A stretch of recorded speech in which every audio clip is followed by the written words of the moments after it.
¿Qué tal? ¿Cómo están? Gracias por acompañarnos en esta nueva edición de Tribuna. Estamos en verano, hace calor, no hay que sufrir de la gloria. ¿Cómo estás? No, para nada, para eso tenemos Opoí, tenemos acompañamiento en eso, así es que hay que utilizarlo. ¿Qué tal, César? Un saludo también para Pero la muy bien, audiencia. fresco con esta camisa. Vamos a contarle después a nuestra invitada, ¿es Opoí, Tipoy? ¿Cuál es lo que es la tela realmente? Porque para mí, nosotros decimos Opoí a todo, ¿verdad? Sí, yo por ejemplo le digo a Opoí que viene todo con, inclusive con estos detalles. ¿Se puede Sí. decir la marca o no? Claro que sí. Este es de bombero y realmente te viene con los colores que uno quiera.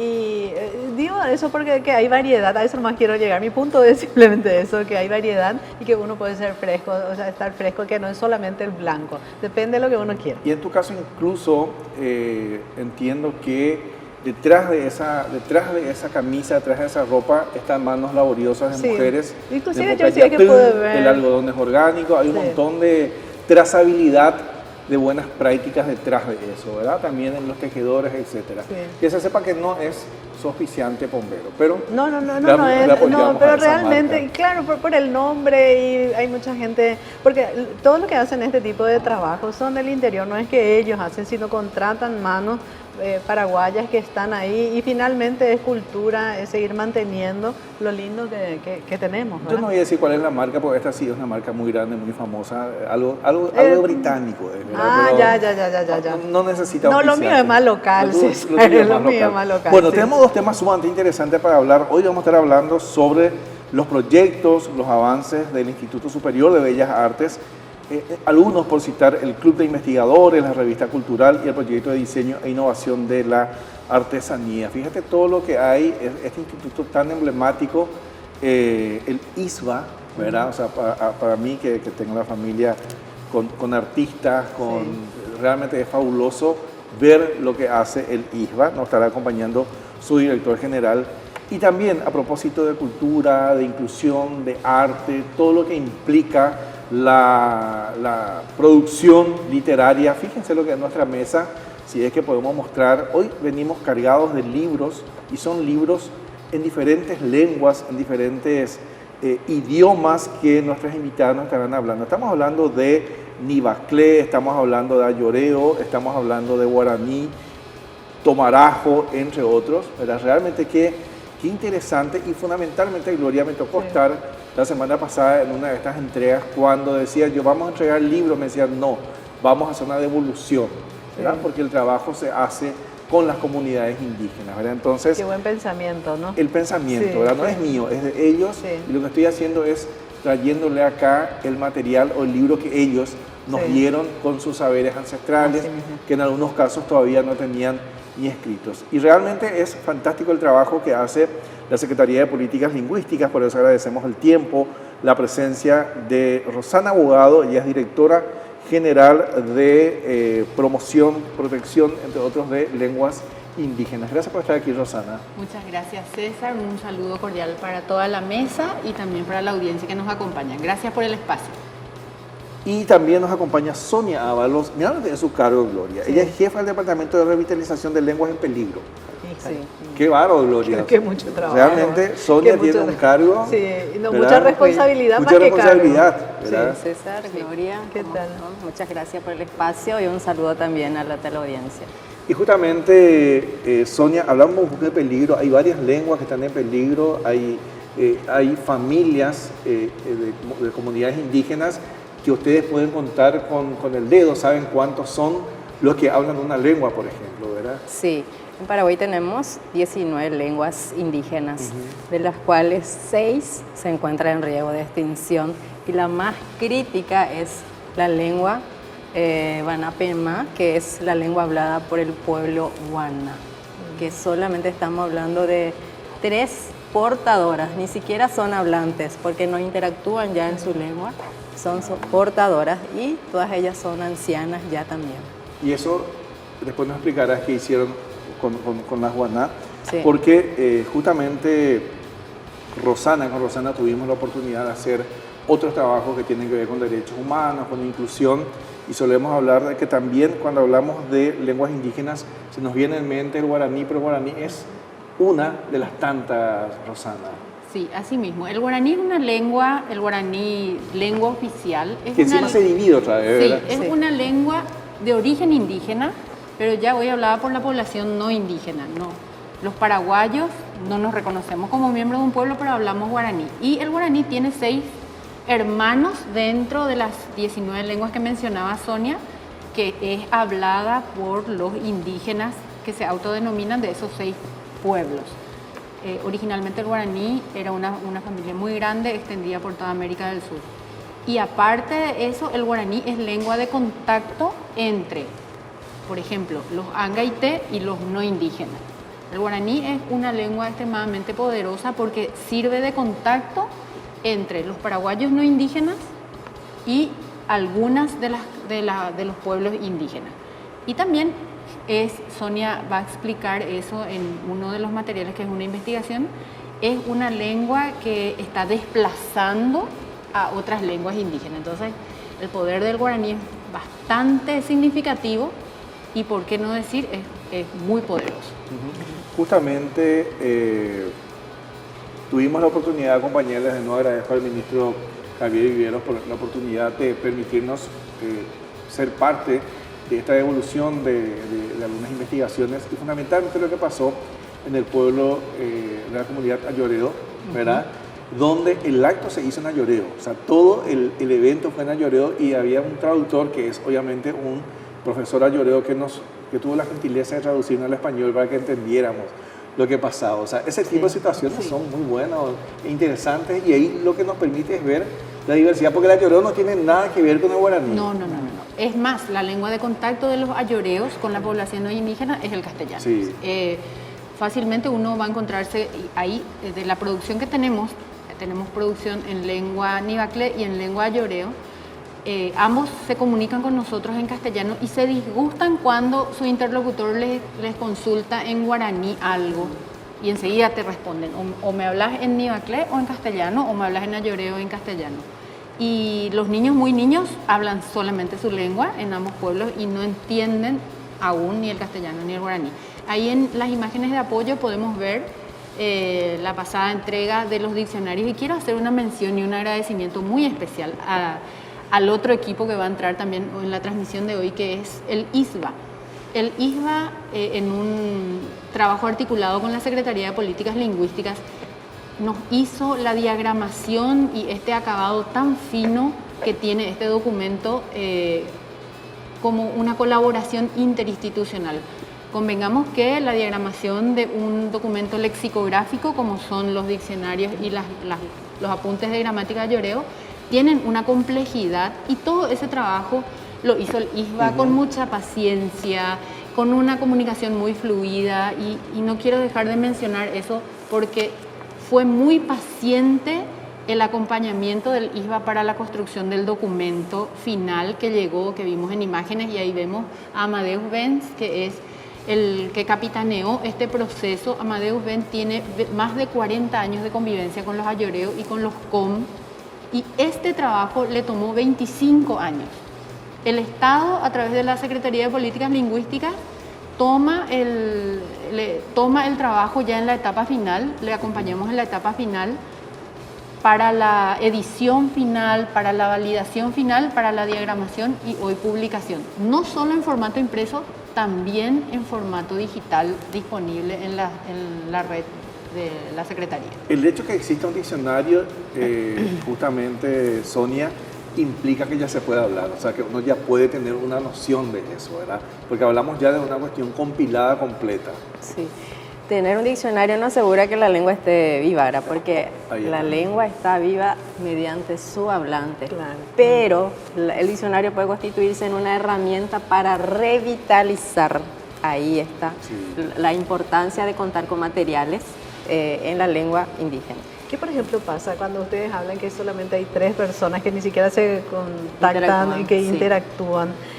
Eso de revitalizar supongo que ha de ser todo un trabajo también. ¿Cómo hacer que otros quieran hablar esa lengua? O sea, es un trabajo hasta silencioso y son decisiones muy personales, ¿no? Sí, y aparte también eso conlleva mucho tiempo, porque revitalizar una lengua implica un trabajo, digamos, una responsabilidad compartida, tanto el Estado como la comunidad. El Estado debe brindar todos los elementos, todas las posibilidades, todos los espacios, Y la comunidad tiene que tener deseo de seguir hablando su idioma, porque no puede ser una cuestión que se imponga, ¿verdad? Tiene que haber un deseo desde la comunidad o desde el pueblo para trabajar el tema revitalización.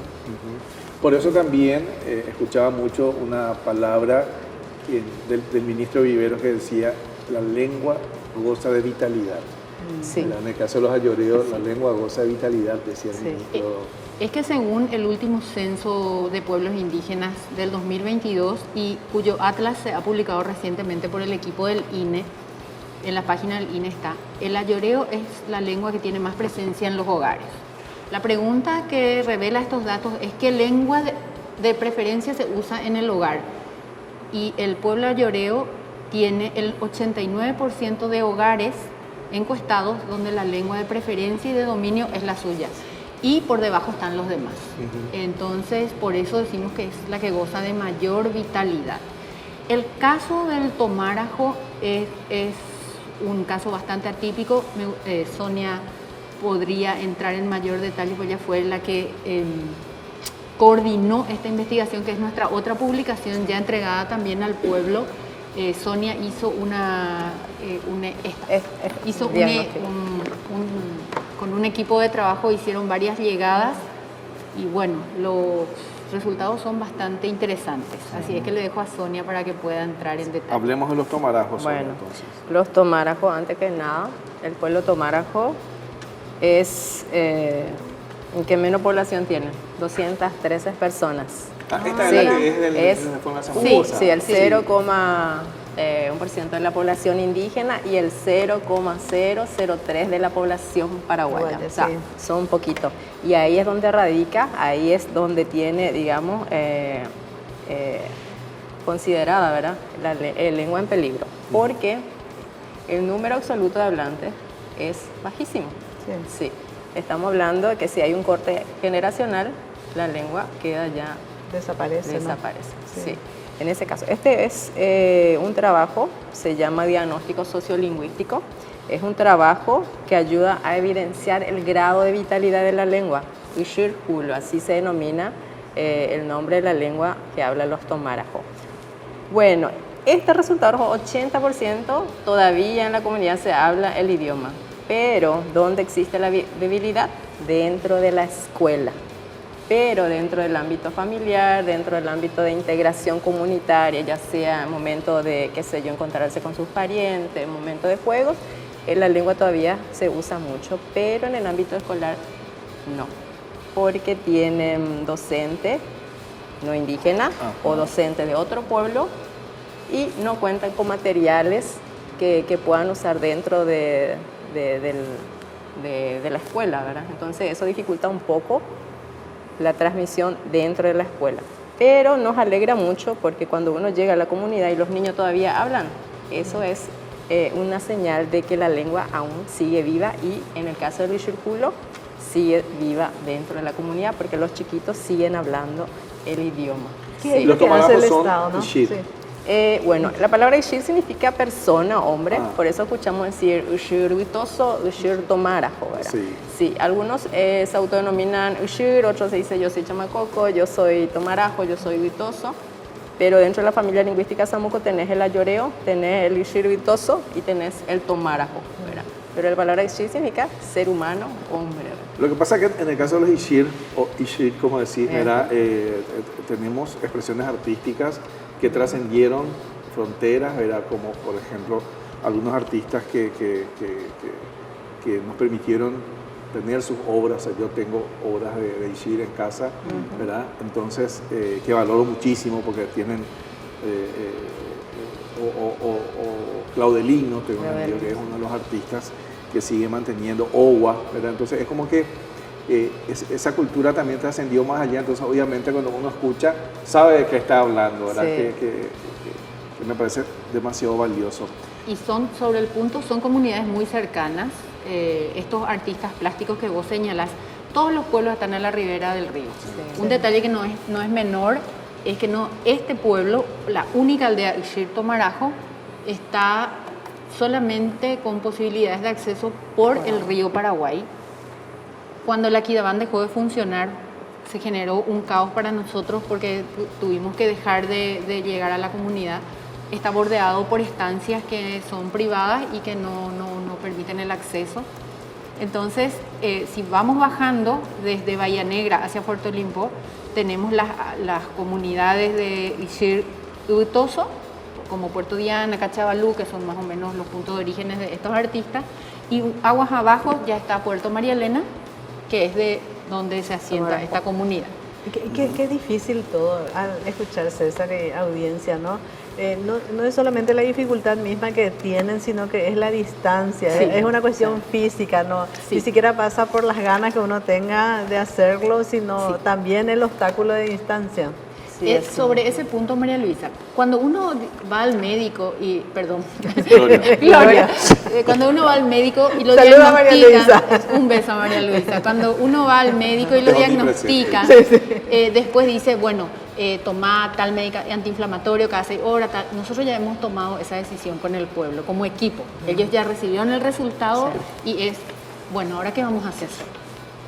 Y tomamos 3 decisiones que, como le dije yo al pueblo en esa asamblea, todo está sujeto a que podamos llegar y todo está sujeto a la disponibilidad de recursos para llegar. Las 3 decisiones son, primero, consensuar un alfabeto, que ese es un criterio por el cual también está catalogado en riesgo de extinción. Justamente por su parecido con el Ixir y Utoso, hay por ahí unos fonemas, unos grafemas, serían unas letras y unos sonidos que hay que consensuar. El segundo acuerdo al que llegamos es que mientras nos ponemos de acuerdo cómo escribir, vamos a grabarle a los 7 últimos ancianos que conocen las canciones ancestrales y que conocen los cuentos, las narraciones más significativas para ellos. En ese interín deberíamos ponernos de acuerdo sobre el alfabeto, consensuar un alfabeto y después desgrabar y escriturar esas narraciones. Esos son los 3 primeros productos y acuerdos a los que hemos llegado con la intención de que sean parte del trabajo en el 2026. Vuelvo a señalar, dependemos de tener cómo llegar. Ahora hicimos 18 horas por tierra, 6 horas por barco, el barco se descompuso, demoramos, a veces y uno cuando es parte del Estado marca un día de salida, otro día de llegada, entonces fue todo un tema porque el barco aguas abajo tuvo inconveniente y terminamos llegando de otra manera. Cuando preparamos, porque tenemos un equipo que acompañó la documentación de esto, y le decía yo a Rosana, dame tu hoja de ruta o tu agenda, y me decía, hay una frase que dijo, el barco no, ¿cómo era? El barco no te espera, o sea, no es que hay un horario del barco. El barco pasa cuando tiene que pasar, algo así me decía. Sí, porque hay una hora que sale de Puerto Vallemí y como es un barco mercante, va llegando, haciendo Es sus un barco de ventas. despensa. Entonces yo le decía, nosotros tenemos que estar más o menos a las 9 de la mañana y sentarnos en el muelle a esperar al barco. Porque el barco puede llegar a las 9 o a las 3 de la tarde y no nos va a esperar. Entonces no te puedo decir qué hora vamos a subir al barco. Y estuvimos ahí. El barco finalmente llegó a las 7 de la tarde. Mucho más tarde. Claro. Y estuvieron. Pero tienen que esperar. Y es la única manera. No vas a llegar, no vas a hacer 14 horas de viaje para pegar la vuelta y volver. No, Se dejó, ya te el barco queda, no está llegando, no puede hacer eso. No. ¿Cómo evaluamos estos avances, logros de gestión de la Dirección General de Documentación y Promoción de la CPL en este 2025, Rosana y equipo? Yo creo que mencionar también los 2 materiales, el Principito en lengua nivaclé y Coalbó, que es del pueblo angaité, para nosotros es un logro. Haber publicado 5 materiales, haber realizado una investigación, publicado una investigación tan importante que hizo Sonia y el equipo, para nosotros es loable. Además de esto tenemos 11 documentales audiovisuales, todos disponibles en nuestro canal de YouTube. Creo que cerramos un 2026 satisfactorio. Hemos tenido espacio con ustedes en la prensa, hemos tenido espacio en eventos internacionales de difusión, así es que nos damos por satisfechos como equipo. Es un equipo humano valioso, muy entregado a su trabajo y, como le decía yo a César en la llegada, esto no es nuestro trabajo, estas son producciones de los pueblos indígenas, hechas con ellos, con el apoyo, con el acompañamiento del Estado a través de la Secretaría. Por eso los documentos, en todas las fichas técnicas, van a encontrar que dice propiedad del pueblo. El propiedad del pueblo Ayoreo, propiedad del pueblo Nivaclé, propiedad del pueblo Angaité, propiedad del pueblo Tomaraco. Es de ellos y el Estado lo que hace es devolverle, como decíamos, su palabra en papel. Justamente, Sonia, digamos, la extinción es inexorable lamentablemente, ¿verdad? O sea que cuando hablamos de comunidades como los Guaná, cuando hay solo 3 portadoras, ¿qué se hizo, por ejemplo, con este pueblo? Bueno, antes de la existencia de la SPL, en algún momento Hannes Kalisch ya hablaba de extinción. Luego, ya con la primera llegada a la Secretaría en el 2012, luego 13, se contactaron con Hannes justamente y empezamos a trabajar otra vez, ¿verdad? Él ya hablaba, sin embargo, al llegar de la SPL a la comunidad, existía como una alegría, como una esperanza para la comunidad de volver a hablar su idioma, porque nadie quiere renunciar a su lengua. Entonces ahí empezó todo. Con gran entusiasmo la abuela empezaron a enseñar a los chicos, a los jóvenes, ¿verdad? Pero también existe un problema que si no hay un acompañamiento todos los días, ahí como que baja los ánimos, ¿verdad? Y no quisiera yo hablar realmente que hay un riesgo, que puede desaparecer la lengua, pero si las abuelas llegan a no estar con nosotros más, obviamente que la lengua ahí desaparece. O sea, hoy depende de estas 3 Depende abuelas. de las 3 abuelas y también del trabajo que podamos nosotros, ¿verdad? De hecho, que hay iniciativas ya de revitalización, hemos instalado, trabajado con la comunidad una modalidad que se llama nicho o nido lingüístico. Esta es una modalidad comunitaria, en este caso hablamos de modalidad comunitaria porque son 3 tipos de modalidad: familiar, comunitaria e institucional. En este caso hablamos de comunitario porque son 3 abuelas nomás las que conocen el idioma y algunos ancianos, pero más las abuelas son las que tienen, digamos, ese entusiasmo de enseñar, ¿verdad? Entonces la idea es, las abuelas enseñan, hay una la inmersión total en el idioma dentro de ese espacio que denominamos nicho lingüístico, que viene a ser como un centro de revitalización lingüística cultural que está ahí. Y la inmersión total de las abuelas con los niños, con los jóvenes, como para que puedan ellos interactuar ahí en el idioma, ¿verdad? Qué sé yo, buscar cómo enseñar sobre su comida, alimento tradicional, sobre artesanía, entonces para que ellos puedan ir escuchando. El idioma y así de poco como para que puedan ir apropiarse, ¿verdad? Pero hoy día tenemos que hablar como enseñanza ya segunda lengua en el caso Guaná, no como primera lengua porque ya no lo hablan. No existe esa apropiación que vos estás diciendo. Sí, el entusiasmo está ahí, pero estamos hablando de 3 abuelas ya cansadas, ancianas, enfermitas, ¿verdad? Que mucho y que no pueden tienen con qué hacer. interactuar, como dijiste. Y ahí está también, sí, Ahí que está el mucho no tema, pueden hacer. entonces. Bueno, con tantos logros en este 2025, Rosana, ¿qué nos depara el 2026 entonces? Y hazte de fama y échate a dormir. Todas las comunidades, primero tenemos el reclamo, llegamos este año haciendo números a 15 lenguas de 19, 5 materiales escritos publicados, 11 documentales ya terminados, editados y publicados, 2 en etapa final, y eso nos obliga y los pueblos nos obligan y nos demandan, y cuando mi comunidad y cuando mi lengua y las 4 lenguas con las que todavía no pudimos trabajar ya han levantado también bandera. Así es que tenemos los compromisos con cada uno de los pueblos, de los 15 con los que trabajamos, acciones concretas para continuar el año que viene, y el desafío más grande, llegar a las 4 que faltan. Eso implica fortalecer el equipo desde el punto de vista técnico y humano, que sí lo hemos hecho. Este año hemos incorporado los 2 primeros funcionarios indígenas. Eso nos da una fuerza un poco más importante al equipo. Y también la voluntad política de seguir apostando a las lenguas indígenas, que está claro que es la etiqueta que caracteriza la gestión del señor Viveros. Y bueno, creo que todo esto es como un gran entusiasmo, ¿verdad? Hay que tener mucho entusiasmo para hacer este tipo de trabajo, porque no es una cuestión muy hablada, pero cuando se habla también todo lo valoramos. Pero en el día a día es como un trabajo muy silencioso, se tienen que automotivar también ustedes. Así hacemos, nos motivamos nosotros entre nosotros y también nos alimentamos de de las comunidades, la alegría que ellos nos transmiten cuando llegamos y trabajamos con ellos. Que te diga César, la alegría de ellos de verse en su publicación, de encontrarse en las fotos, de encontrar sus nombres. Le dábamos a una de las informantes y ella buscaba su fotografía, dónde está lo que yo dije. A lo mejor ella no sabe leer en su lengua, pero se encontró cuando ellos se encuentran consigo mismos en el papel o en el audiovisual, Cambian. eso paga todo. Para tu tranquilidad, Gloria, de audiencia, Sí. informante en antropología es aquella persona que te transmite la información, no vas a creer que delata algo. No.